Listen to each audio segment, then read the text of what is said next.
Hey, what's up? It's Jim, and today I'm going to talk about Punishment Park. There are some films that are unavailable because of distribution problems, or they're not popular enough really to mount a big DVD release or something of that nature. And then there are films that are too subversive, too hard to take down for anyone really to release in any major way. And for a long time, that was Punishment Park. It is a film that you will not really ever forget. And if you've ever seen any films by Peter Watkins, I've actually only seen two films by Peter Watkins, this and The War Game. And they're two films I've honestly never forgotten. I've actually only seen The War Game once, and it's completely imprinted on my nightmares for the rest of my life. But one of the things that Peter Watkins does is it's pretty much like someone intensely looking at you directly in the eye and telling you the truth and reality about a particular situation, one that you would never be confronted with in such an intense way, and having to deal with how fucked up our society can be, how fucked up something that our government is doing, and the real theory and what would actually happen beyond it. Punishment Park is like that. The War Game is as well, but we're not talking about that. Punishment Park takes an idea and runs with it and says so much and is really saying something about a specific time, but ends up talking about such a universal and sadly still timely kind of issues, and makes a very tense, angry film. A film that rarely have I watched and at the end not in a sweat, just by the intensity of it, just by the fact that I know we are not too far away from this. And that's the most disturbing thing about Punishment Park, is it makes you think. It makes you think about your options. It makes you think about how fearful you should be, and it makes you really realize exactly how dark things could possibly get and how quickly we could go down that road, and how it's already set up to potentially go down that road at any time.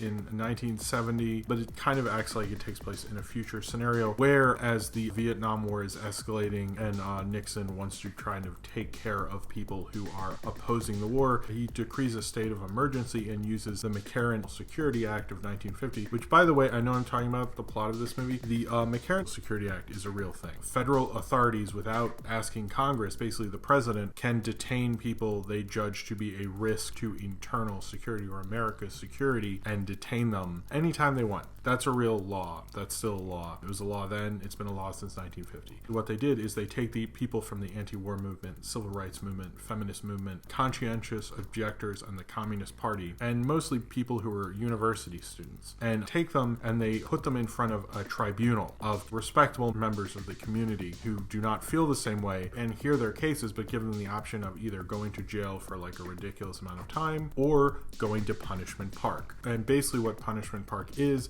they have to stay within the park, this huge span of desert, and they're guarded by the National Guardsmen who are all around the park and will not let them leave. They have to walk. It takes a couple days to walk to an American flag, and once they make it there, they will be pardoned. There's not any food, there's barely any water, and they have to make it there. And supposedly the police will not attack them unless they attack the police, supposedly. And so they have to basically make it there, and this is all being filmed like a documentary crew from England, from the BBC, is filming all of this and documenting this for a news program. And so it's filmed and made like it's a documentary documenting that this event is taking place. I've seen this film a lot of times. It frightens me and it excites me. As someone who loves cinema, it does things that you didn't think a film could really do. What it's talking about is talking about Kent State. It's talking about what happened in the Democratic Convention that just happened with riots. It's talking about the Watts riots. It's talking about police brutality. But this is talking about things that happened in the late 60s and early 70s. That's mainly what it's reflecting. And what Peter Watkins does with this film is he makes you feel that anger at the time, that the government could fall apart. There was real fear in the 70s that everything could just fall completely apart. This film captures that feeling. And there's so many films I've seen in the 70s that have this idea, like the end of Easy Rider, that they would just kill someone. Spoilers at the end of Easy Rider, they die. That he would just kill Dennis Hopper because he's different. Or was it Peter Fonda? Somebody dies, it doesn't matter. That they would just kill someone because they're different, because they're counterculture. And there's a lot of that, and most of it doesn't age well. Easy Rider doesn't really age well. But Punishment Park feels like it's saying something about now. It feels like I feel uncomfortable for everyone in the 70s. Like, I feel like their world is going to crumble, and clearly it didn't entirely, at least not yet, I hope. But in 2016, and when I've seen it in the 2000s, it feels just as real as it did then as it does now. And seeing that opposition, the generation gap was a real thing. You had these hippies and the Yippie Party, and this was based on the trials of Abby Hoffman on trial and various trials of protest movements at the time, a lot of especially the tribunal parts. That feeling of the generation gap, and they were really opposed to this new generation. They were opposed to the baby boomers, who they had in fact created, but and they were like kind of hurting them, and they didn't care if it's caught on camera, the police are caught on camera attacking people, which is just like now. He says even, I've been on TV before, I don't care. When I watch Punishment Park, it reminds me of that time and how real that time is. I think what's most frightening about it when watching it now is this is a film showing how the counterculture and these young people, the baby boomers, were being attacked for having different ideologies and are having different beliefs than the so-called American mainstream at the time. And when I watch it now, I think, wow, what's fucked up is when I watch it now, if you were to reboot it, I don't think anyone's going to reboot Punishment Park, but you could easily make this film about with the baby boomers being on the tribunal and the millennials, or these people who are fighting for trans rights or gay rights and civil rights, being put in Punishment Park. And that is very much there. What Peter Watkins does in this is there is specificity to the early 70s and the late 60s and Vietnam, and it's there. He's very much saying it. But this idea of persecution and what it's doing with that rips itself out of that in a way that makes it say things about the 80s, the 90s, like today. I watch this in primarily a post 9/11 landscape, and I feel like it very much says things about that idea that they would silence people who are different, who would silence people who oppose the government. The whole idea of the Patriot Act is all in Punishment Park, and that intensity, seeing the people who were formerly of the counterculture become that tribunal, makes me fear humanity, makes me fear what my own generation will become, and makes me fear at the vicious cycle of us all destroying each other. And I think it says something about humanity that we can't quite comprehend and don't want to. We'll vote liberal when we're young and then be Republicans once we're older and potentially have some money, or just are total dicks or something. Punishment Park makes you confront that in a way. It's almost too real, but it's not. And that's the astonishing thing about it. This is not found footage. I don't think anyone would classify it that way, but in a way it is. I mean, it feels like found footage. It feels like something you shouldn't be seeing. It feels like you tripped into a time portal and you're seeing that intensity, and they're like, I don't know if this is going to work out. And you're like, I know it does, but holy fucking shit, I don't know what to say about this. The interesting thing is, when I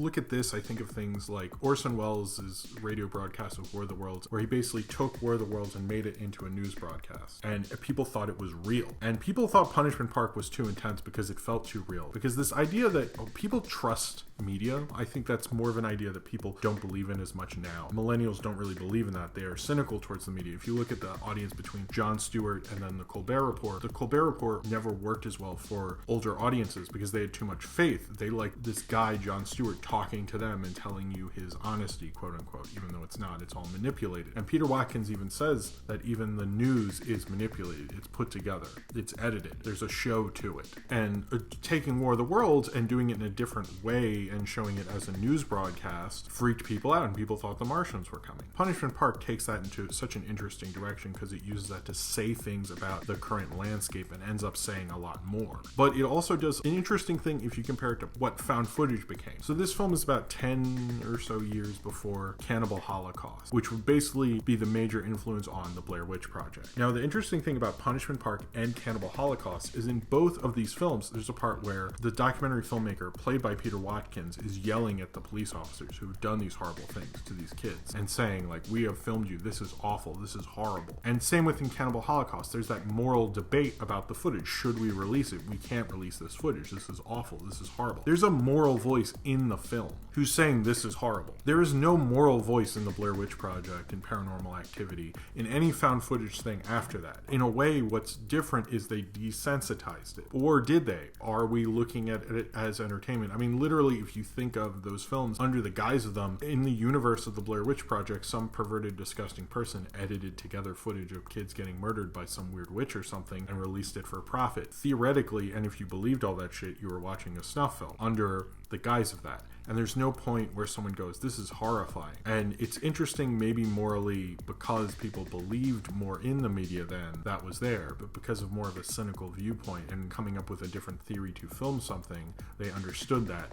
Or it could say we are desensitized and disgusting as a culture.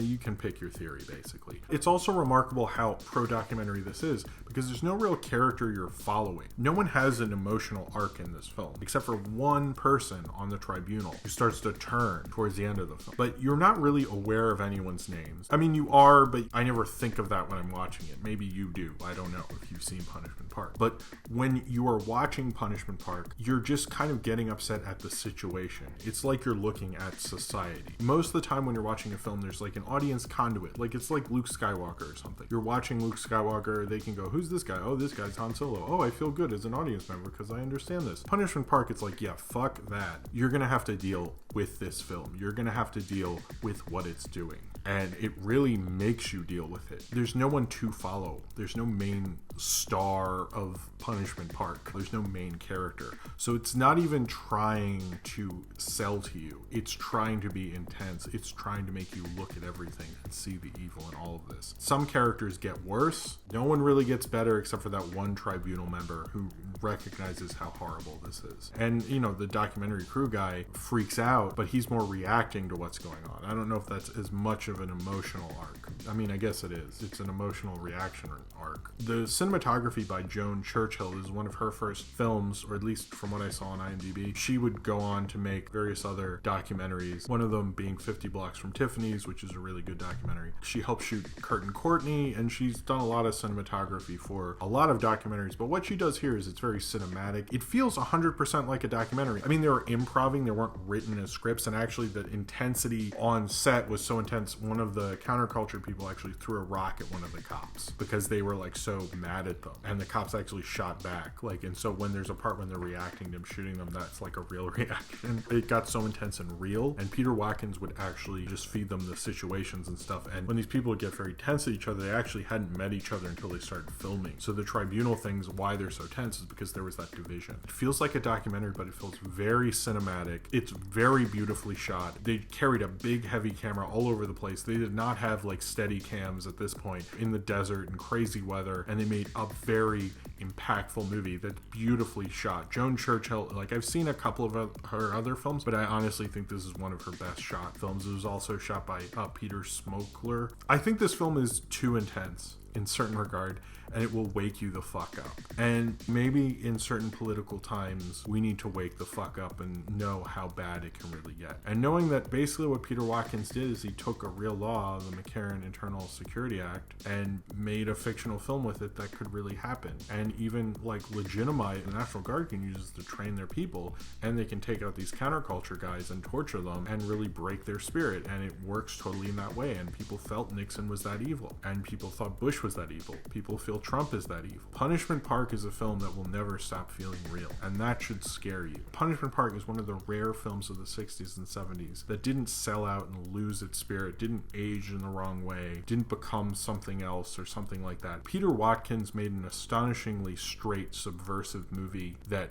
I've seen so many times, and every time it shocks the fuck out of me. It makes me depressed at what is going to happen in the world, and it should make you feel that as well. Peter Watkins is such a good director and has so much power in his filmmaking. People couldn't handle it. He had problems with the BBC. No one would release this movie. It played in one theater in Murray Hill, New York for 4 days, and it only really came out on DVD and played on the Sundance Channel because it has too much power within it. No one could handle it at the time, and I don't think a lot of people can handle it now, because the power of cinema and the power of what he's doing and using what you understand about news media and movies twists you in a way, it pushes you in a way that you are confronted with the ideas at how bad this could really get. And seeing how bad it could really get, and logically how bad it could really get, is something that I don't think people are ready for. America clearly wasn't. People had a problem because Peter Watkins is a British filmmaker. It almost was a very British way to look at it in a logical way. using your own laws to come up with his whole fictional film in a documentary format to really say something about America. He made one of the most stunningly politically radical films I've ever seen. Anytime you think you shouldn't be political or it's stupid or it doesn't matter, maybe you should watch Punishment Park